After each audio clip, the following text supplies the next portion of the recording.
Hello friends, मैं हूं doctor विवेक माहेश्वरी और साइकोलॉजी की पाठशाला में आज हम डेटा कलेक्शन की एक और टेक्निक पर डिस्कस कर रहे हैं।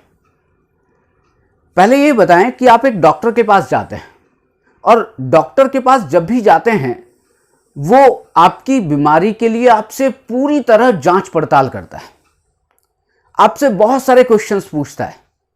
कब हुआ था, कैसे हुआ था, सुबह हुआ था कि शाम से शुरू हुआ था, आपने क्या खाया था, क्या पिया था, मतलब कि आपके हर एक पहलुओं को वो छूता है और आपके हर एक पहलुओं के बारे में वो आपसे क्वेश्चन करता है और वो ये जानने की कोशिश करता है कि ये कैसे हुआ है, ये जो बीमारी हुई है उसका डेवलपमेंट कैसे हुआ और उस डेवलपमेंट की जो यात्रा है, उस डेवलपमेंट की जो प्रोसेस है, उसी से वो डायग्नोस करता है कि आपको क्या बीमारी हो सकती है। क्योंकि कभी कभी हम कहते हैं मलेरिया है, टाइफाइड हो सकता है, टाइफाइड है, डेंगू हो सकता है, डेंगू है, हो सकता है टीबी हो सकती है, मतलब कुछ अलग अलग बीमारी हो सकती है और हम कंफ्यूजन में रहते हैं कि एक्चुअल में हमें है क्या। बिल्कुल, अगर इसी बात को हम रिसर्च के पॉइंट ऑफ व्यू से बात करें तो रिसर्च में भी एक केस लिया जाता है और जिसको हम कहते हैं कि रिसर्च में एक टूल है जिसके द्वारा हम डेटा को कलेक्ट करते हैं या अपनी इंफॉर्मेशन को कलेक्ट करते हैं और उसको कहा जाता है केस स्टडी। केस का मतलब क्या होता है? केस का मतलब होता है कोई भी एक सोशल यूनिट, कोई भी सोशल यूनिट, सामाजिक इकाई। सामाजिक इकाई क्यों है? वैसे तो वो यूनिट है, केस का मतलब यूनिट, लेकिन वो सोशल यूनिट क्यों है? सोशल यूनिट इसलिए है कि हम समाज में रहकर किसी सामाजिक यूनिट का, एक सोशल यूनिट का, क्योंकि अगर मेरे ऊपर आप केस स्टडी करेंगे तो मैं अगर आपके लिए केस हूं तो मैं इस समाज का एक अंग हूं, इसलिए वो सोशल यूनिट है। अब सोशल यूनिट का मतलब क्या होता है? क्या सोशल यूनिट का मतलब एक व्यक्ति होता है? सोशल यूनिट का मतलब होता है कि कोई भी व्यक्ति हो सकता है, कोई भी संस्था हो सकती है, या किसी भी तरह का, मतलब कोई भी संस्था का मतलब कि कोई स्कूल हो सकता है, कोई यूनिवर्सिटी हो सकती है, कोई ग्रुप हो सकता है, या कोई कंपनी हो सकती है, कोई ना कोई संस्था, कोई भी इंस्टीट्यूशन या कोई भी ऑर्गेनाइजेशन। आप और किसी तरह से भी अगर करना चाहें केस स्टडी को, यहां पर केस का मतलब एक नहीं है, केस का मतलब एक व्यक्ति नहीं है, केस का मतलब है एक व्यक्ति भी और केस का मतलब है एक संस्था भी, केस का मतलब है कोई ना कोई ऑर्गेनाइजेशन, कोई ना कोई इंस्टीट्यूट भी। आपने डॉक्टर विवेक बिंद्रा, इनका यूट्यूब चैनल देखा होगा, वो अलग अलग तरह के केस आपके सामने लेकर आते हैं, अलग अलग व्यक्तियों से आपका परिचय करवाते हैं, अलग अलग संस्थाओं से आपका परिचय करवाते हैं, मतलब कि उन्होंने उस पूरी संस्था को केस मानकर स्टडी की है। अगर वो किसी व्यक्ति विशेष की बात को हो रही है तो उस व्यक्ति उसके लिए केस है, अगर वो संस्था को मान के चल रहे हैं तो संस्था उनके लिए केस है। इसलिए केस का मतलब एक व्यक्ति विशेष से नहीं है, एक इंडिविजुअल एंटिटी से नहीं है, बल्कि केस का मतलब है सोशल यूनिट, और सोशल यूनिट दोनों हो सकती है। सोशल यूनिट एक व्यक्ति भी हो सकता है और सोशल यूनिट एक संस्था भी हो सकती है। अब और आगे अगर इसको समझें कि जब भी हम केस स्टडी करते हैं, मतलब कि study of A social unit, study of a person और स्टडी ऑफ ए ऑर्गेनाइजेशन और इंस्टीट्यूशन। अब इसमें क्या होता है कि जब भी हम केस स्टडी करते हैं, हम क्या करते हैं? विकासात्मक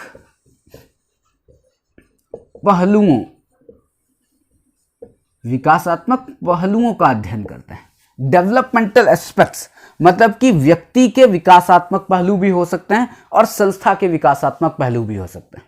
विकासात्मक पहलू क्यों? क्योंकि आज संस्था जो दिखाई दे रही है, आज व्यक्ति जो दिखाई दे रहा है, वो कई वर्षों के कारण बना है, मतलब एक उसका एक विकास है।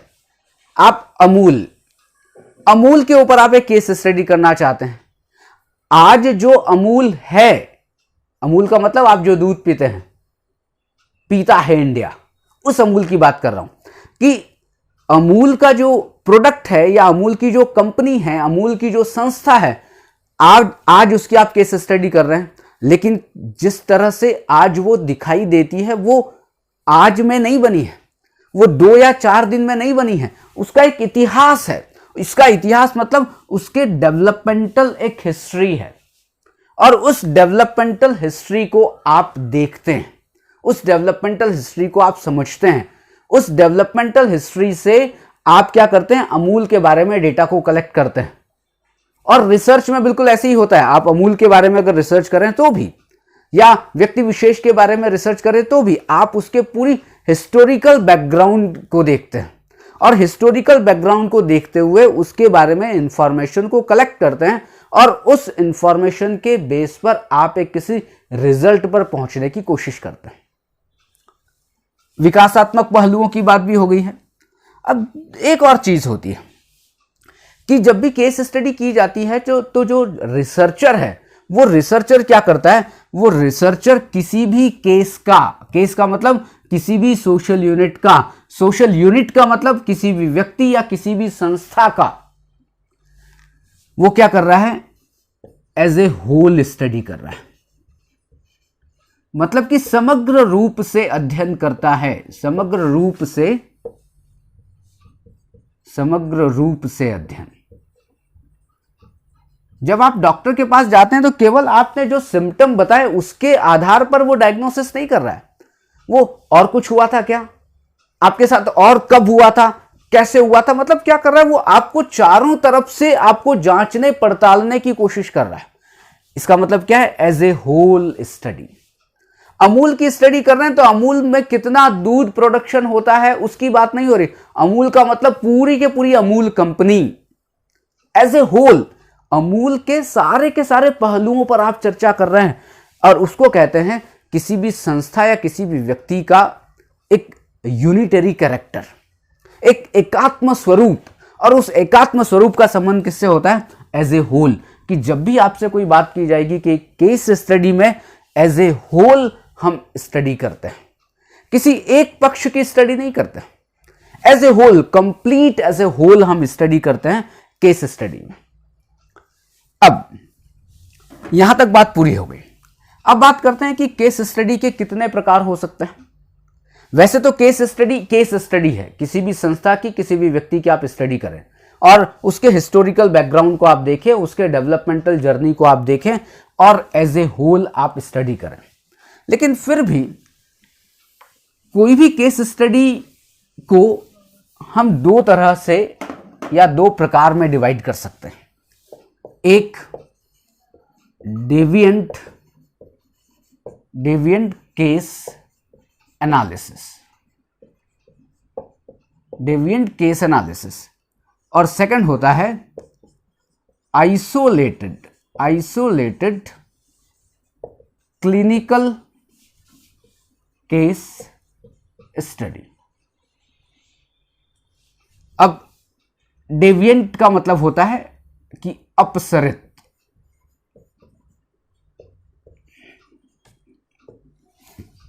डेविएंट का मतलब होता है अपसरित केस विश्लेषण, और आइसोलेटेड का मतलब होता है पृथक नैदानिक केस अध्ययन।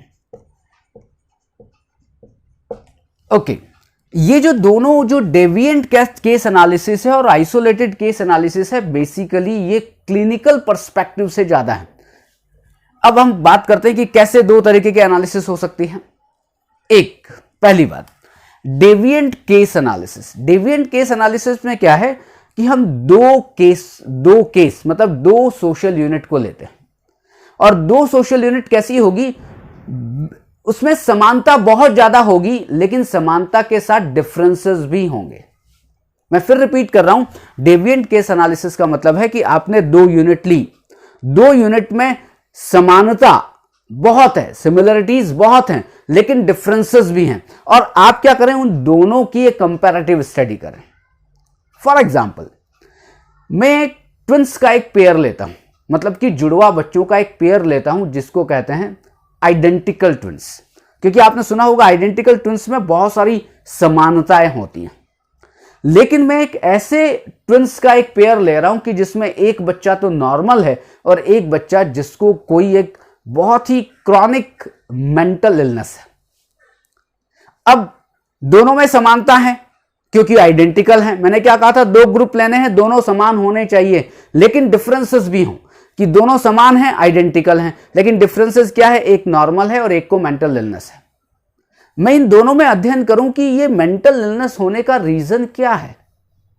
समान है फिर भी दोनों को मेंटल इलनेस नहीं है, एक को मेंटल इलनेस है। यहां पर मैं क्या कर रहा हूं, डेविएंट केस एनालिसिस, मैं दो केस को ले रहा हूं और एक निष्कर्ष पर पहुंचने की कोशिश कर रहा हूं।